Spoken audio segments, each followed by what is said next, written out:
नफरत करने लगे हैं आपके और उनके फैंस, कैसे देखती हैं? नफरत तो सिर्फ मुझसे ही हो रही है, क्योंकि ये जिस तरह से हर जगह बोल रहे हैं कि मैंने उनको धोखा दिया है और मैं वो मुझे बहुत गलत वे में प्रेजेंट कर रहे हैं हर जगह।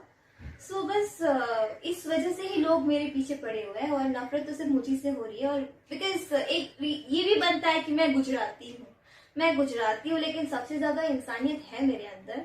मैं कभी किसी के सामने इवेंट्स मैं भी करती हूँ, हर जगह मैं भी जाती हूँ, हर चीज मैं भी इंट्रोड्यूस देती हूँ, हर चीज करती हूँ। मैंने कभी किसी का नाम नहीं लिया, ना मैंने किसी के बारे में कभी ऐसा बोला, ना ही मैंने कभी ये बोला कि खेसारी ने मुझे धोखा दिया है। अगर मैं ये बोलना स्टार्ट करूँ खेसारी ने धोखा दिया है तो फिर बहुत कुछ बातें बन सकती है। ना ही मुझे लाइव आके रोने की आदत है। मैं जो भी करती हूँ मुझे पता है क्या इज्जत होती है, क्या रिस्पेक्ट होती है। और एक्टर है, इंडस्ट्री चलती है, हमसे चलती है। गिन चुन के जो 10 लोग हैं उन्हीं लोगों को भोजपुरी इंडस्ट्री चलानी है और उसी को आगे बढ़ाना है। तो हम ही लोग इसी में उलझे रहेंगे तो फिर इंडस्ट्री कब ग्रो करेगा। और इस वजह से मैं इस मैटर में पढ़ती भी नहीं हूँ और ना ही मैं इनको ऐसे खदोरती हूँ कि नहीं उसने ऐसा किया, उसने वैसा किया। तो मुझे कोई वो नहीं है और मैं बहुत सोची हुई हूँ, समझदार हूँ। काश आप समझदार होते तो शायद ये सब अफवाह ना फैलाते और लोगों से गालियां ना दिलवाते। अगर आप इतना ही प्यार करते और इतना ही रिस्पेक्ट होता किसी के नजर में, ना ही इज्जत होती अगर, तो ये सब ना करते। बधाई आपको, आखिरकार आपके नाम पर गाने भी बन गए हैं, वायरल भी हो गया, बहुत सारे व्यूज आ रहे हैं। हाँ, लेकिन व्यूज तो आ रहे हैं, व्यूज भी आ रहे हैं। और हम बड़े जो एक्टर एक्ट्रेसेस हैं यहाँ पे, कुछ जैसे बड़े एक्टर एक्ट्रेसेस जो जिनके पीछे कुछ लोग हाथ धो के पड़े हुए हैं, जो हमें बड़ा भी बनाता और जो बोलता है कि हम लोग बदतमीज भी है, हमें तमीज भी नहीं है। और खुद ही मुंह से भी बोलता रहता है कि बड़े एक्टर, बड़े एक्ट्रेस, बड़ी एक्टर, बड़ी एक्ट्रेस। जब हम इतने ही बड़े हैं तो तभी आपका चैनल भी चल रहा है। मे भी शायद जो भी 1 लाख 1.5 लाख जो भी सब्सक्राइबर्स आपके बड़े हैं, तो शायद हम बड़ों की वजह से ही बने हैं। अगर हम लोग बड़े नहीं होते तो शायद आपको कोई देखता भी नहीं। तो बस कहीं ना कहीं सच्चाई भी तो ये है कि खेसारी जी के साथ आपने इतना काम किया है और आपकी जोड़ी पसंद की गई है, आपके स्टारडम में एक बहुत बड़ा योगदान है। मानती हैं आप इस बात को? फिर से रिपीट करना।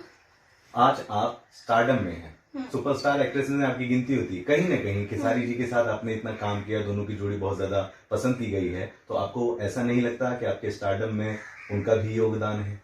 मेरे स्टारडम में अगर मैं योगदान देना चाहूंगी तो मैं फिर पवन जी को ही देना चाहूंगी। बिकॉज इनके साथ मेरी पैर बनी थी मेहंदी लगा के रखना से, जो कि स्क्रिप्ट बहुत अच्छी थी और हम दोनों का रोमांस उनको पब्लिक को बहुत पसंद आया था।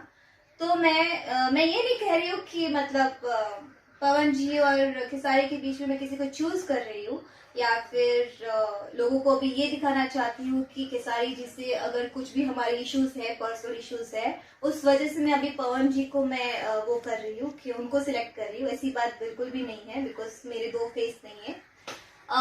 पवन जी को मैं इसलिए देना चाहूंगी बिकॉज मेरी एक फिल्म आई थी उनके साथ, हुकूमत, जिसमें हुकूमत थी। एंड देन उसमें जो गाने थे चिकन समान एंड चोली में अटकल फरार। और उसके बाद बहुत ब्लॉकबस्टर मेरी फिल्म आई एक भोजपुरिया राजा, जिसका एक गाना था छलकता हमरो जवानिया। तो उसके बाद जो मेरी मैं हिट हुई हूँ, लोगों ने मुझे पसंद किया है, उसके बाद मेहंदी लगा के रखना बनी है। तो मैं ये नहीं कहूंगी कि खेसारी जी की वजह से मेरा स्टारडम आया है, मैं कहूंगी पवन जी की वजह से आया।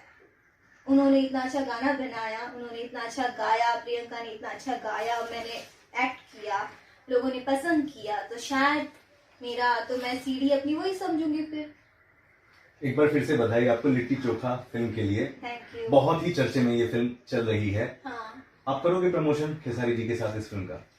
सी, मैं अगर पर्सनली बताऊं तो मैं एक एक्ट्रेस हूँ और मैं बहुत प्रोफेशनल हूँ अपने वर्क को लेके। तो मुझे अगर खेसारी जी को फेस भी करना पड़ता है, वो मेरे दुश्मन नहीं है ना, मैं मानती हूँ। मुझे उनके साथ बैठना पड़ेगा, मैं बैठूंगी, अपना काम है मैं करूंगी, उसमें क्या है। मैं एक्टर हूँ, मैं एक्टर की तरह मैं हीरोइन हूँ उस फिल्म की। तो मुझे अगर प्रोड्यूसर बुलाएंगे, बिकॉज साइन तो मुझे प्रोड्यूसर ने किया है, डायरेक्टर ने किया है, तो वो मुझे जो बोलेंगे मैं वो करूंगी, बिकॉज वो मेरा फर्ज बनता है।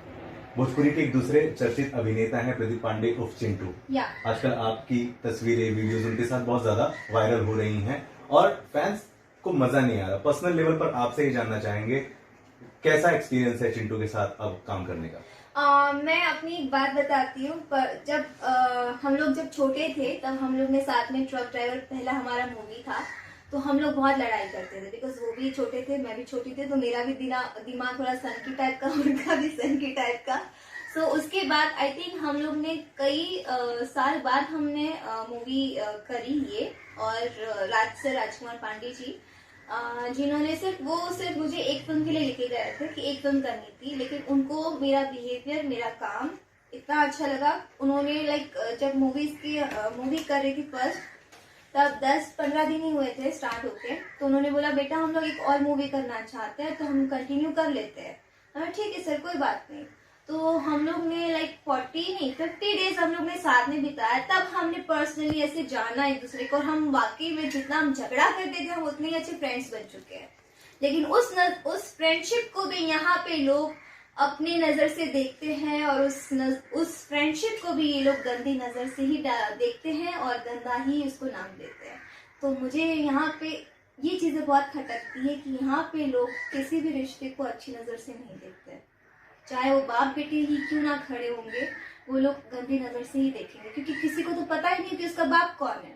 तो बोलेंगे हाँ ये प्रोड्यूसर होगा, ये कुछ होगा, इसने जरूर इसको कुछ किया होगा, दिया होगा, तभी ऐसा समय है कि इस समय आप काफी परेशानियों से जूझ रही हैं। मैं भोजपुरी के उन स्टार और सुपरस्टारों के बारे में पूछना चाहूंगा कि